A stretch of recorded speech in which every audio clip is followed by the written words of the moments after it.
And I know that part of your jobs are that you all speak to SLPs and know many SLPs. And part of that is really understanding what are the challenges that SLPs are facing. And I know now there's many added challenges in our current climate that aren't typically there. But I do know just we work with many new grads, clinical fellows, and it just feels like even seasoned therapists, it just is challenges and layers onto our field of things that weren't issues or things we had to deal with in the past. So, what do you all see as the biggest challenges that are facing SLPs currently?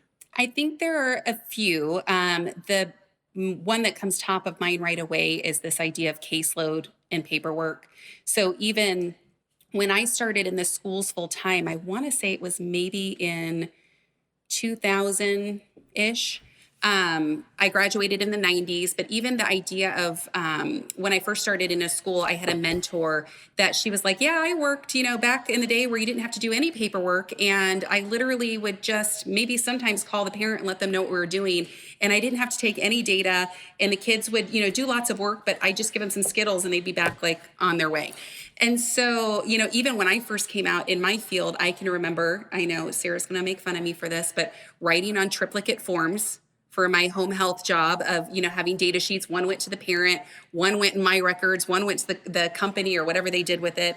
But, then came this idea of all of the legal precedents that this demand for paperwork became greater and greater. Mm-hmm. And then amongst that, your caseload size grew too. Because if you think about people who worked, quote unquote, back in the day, where caseloads, I found this one report from the 70s that I thought was funny because she was like, yep, it was a year-end summary. And she goes, I saw 26 students this year, 22 were articulation, 2 were for stuttering, and 2 were for language. And then we have 16 on the wait list for next year.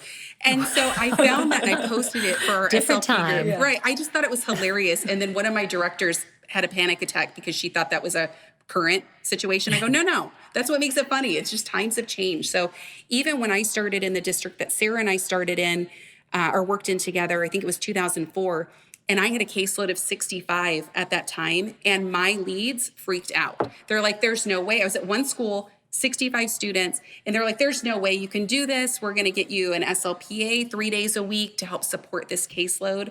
And now we're in an age where, now 15 years later, that 65 is probably a pretty average caseload. We have no caseload cap where we live in Arizona. Mm-hmm. We have friends that have caseloads of like 120. It's crazy. And so caseload sizes have gone up, paperwork demands have increased, and then you've got administration that doesn't support the changes. They keep saying you have to do all of this paperwork, but they don't also then see but you also have to see all of these kids. So it's kind of a hot mess. I think that's one of the biggest challenges. Yeah, and I think the other one is, part of the reason why we built Toolkit is the amount of content knowledge we have to have as school-based SLPs. For a very, very long time, I just thought I was the only one who missed these, all of these things in grad school. Like clearly this was all taught to me. I should know these things. Everybody else knows it. They're able to work with this crazy diverse range of ages and needs. So what did I miss? Why do I have these huge gaps in knowledge? And so it just took me kind of taking some time to like sit and think about, or I actually go out and talk to other SLPs to find out, no, we're all kind of in this same boat. We've all felt that imposter syndrome at some point in our career because we have to know something about everything. We don't get this luxury of referring out when somebody shows up on our caseload with needs we've never had any experience with. We've got to figure it out, or at least fake it till we make it. And so that idea of confidence, I think, is overwhelming to a lot of us. So we've got all of these demands, and then we've got this issue with feeling confident in our expertise and our role.